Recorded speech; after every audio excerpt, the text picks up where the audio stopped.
pay-per-view record. I think you talked about this too. You apologized or something on Instagram. So UFC 229 Khabib versus McGregor destroys previous MMA record for pay-per-views. Estimated 2.4 million. Estimated 2.4. Just under. Yep, just under, right? Yeah.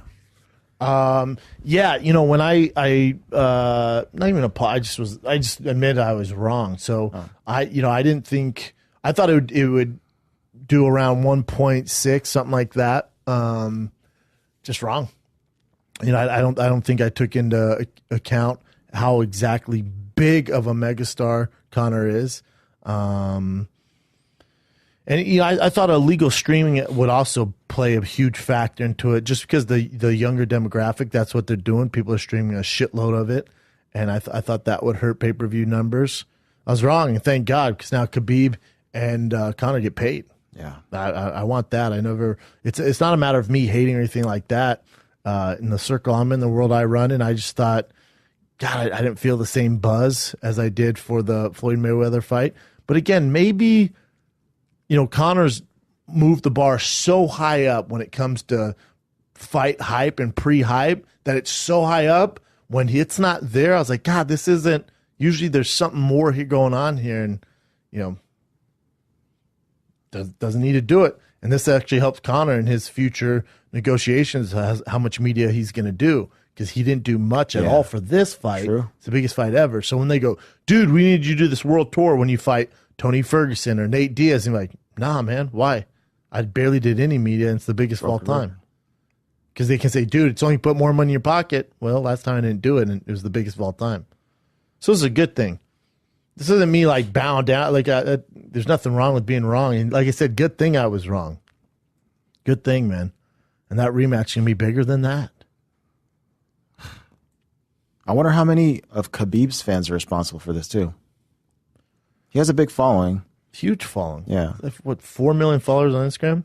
Something like that. Now, their Instagrams are completely different if you've seen post-fight. Because Khabib's with the Dagestanian, or the Chechen kind of figure, the lead figure, or 12.6 million followers, for God's sake. Damn. So that's Khabib's post? Which one? This one? Yeah, that one and the other one. That's interesting. Oh, that's another current event too. I'll bring that up in a second. Okay. Let me see his other post. This one? Oh, that's just a painting. Piece of art. Don't talk too much. Somewhere in Turkey. That's interesting. Yeah, their Instagrams have been very different, right? Yeah. So Khabib got a car from the Chechen leader. He got a Mercedes, stuff like that. He's with Putin. And then Conor's just living his best life. And some people are upset. I see people, I watch First Take and all those shows, the ESPN shows in the morning. And they're like, dude, how can he show up to this football match like he's done anything? He got his ass whipped, stuff like that. I get a little bit of it, but at the same time, too, man, the UFC, especially the UFC, is different than boxing, where, you're fighting the absolute best day in, day out when you do sign up for a fight. And, a loss doesn't really, it sucks for sure, but, MMA fans, they don't forget everything you've put into the sport like boxing. Like, you lose once on boxing, like, oh, he's done. He's not going to be shit. In MMA, man, you lose, then the next one you come back, like, that fan base really doesn't waver that much. I mean, obviously you have your fair-weathered fans, but other than that, it's just different, man. But he's definitely living his best life, promoting that Proper 12 vodka or whiskey. My God, that boy is everywhere. He's just as happy as could be. I cannot be happy with that much money in the bank. I know. And him in particular, like, fans, they don't care. Him in particular, they just don't care when he loses or wins. Got to win the next one. So much support. Got to win the next one. You can't. I think most fans understand that, that was a tough matchup for him, and there's a layoff, stuff like that. Got to win the next one. In order to keep this kind of elite mystique vibe going. He's just a happy dude. Mike Shannon, how can you not be happy? I mean, I don't know. Benjamin Unbuttoned. Literally living his best life. Just doing the damn thing. Looks like the fight's really taking its toll on him. But again, never get Instagram confused with real life. Who knows how he's feeling outside this? Instagram is 3 seconds out of your day. It's just, I don't know why At a that's Drake funny. concert, I know. At He's the been all Migos. over. Yeah, he was with Migos. Yeah, just doing the damn thing, man. All right, what else we got?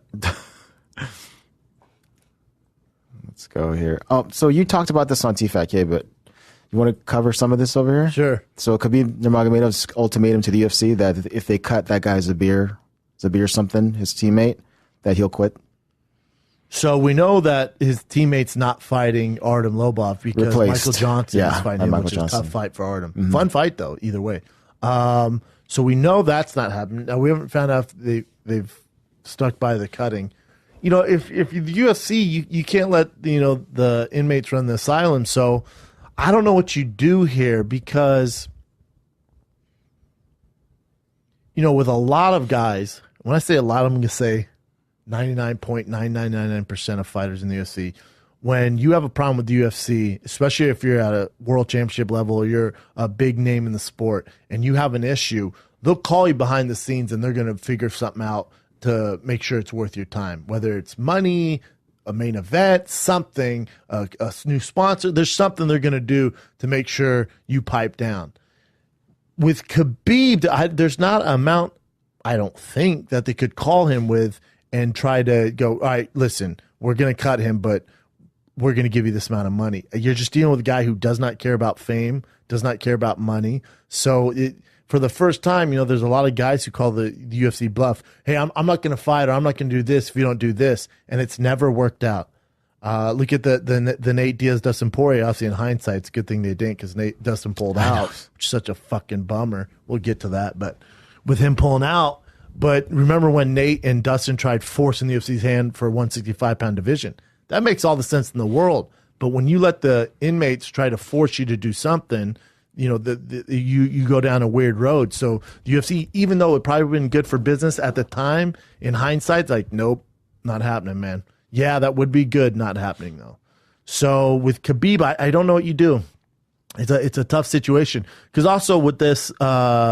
With his buddy who's getting cut, who he calls his brother, his buddy getting cut, that would have been a fun fight to watch. Artem versus him would have been how much of a bigger fight now? Yeah, Artem's always been great to me. Nice guy, as tough as they come fighter. Out of Conor's camp. But did we really care about that fight until now? Now I feel like that fight would get a lot more eyeballs. The UFC just swallowed that pill and was like, here. But again, the UFC swallows that pill of letting these guys dictate who they're going to cut, what they're going to do. Geesh, man. You go down a weird road, super weird road. Because then, Khabib did jump out of the ring and the whole plan of action and them kind of premeditating this attack on Conor, stuff like that. There has to be consequences for that. There has to be consequences for Conor throwing the dog. There has to be consequences all the way around. So you can't just go, okay, if Khabib's going to bounce, we can't do anything. Let's not do that. You can't do that if you're the UFC. They're in a tough spot, man. Because I genuinely don't think Khabib gives a shit about your money or your title shot or what's next.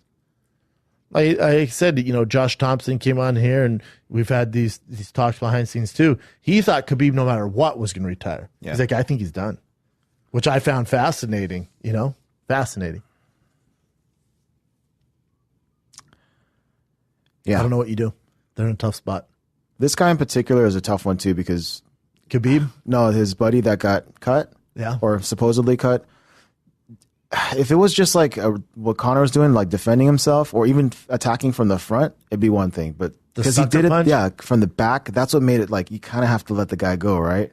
It's such a bitch move, It looked terrible, yeah. Like, man, if it was facing Conor, it would be different, I think. In my eyes, at least. It wouldn't look as bad to the public. Yeah, the UFC's in a tough spot. What else you got?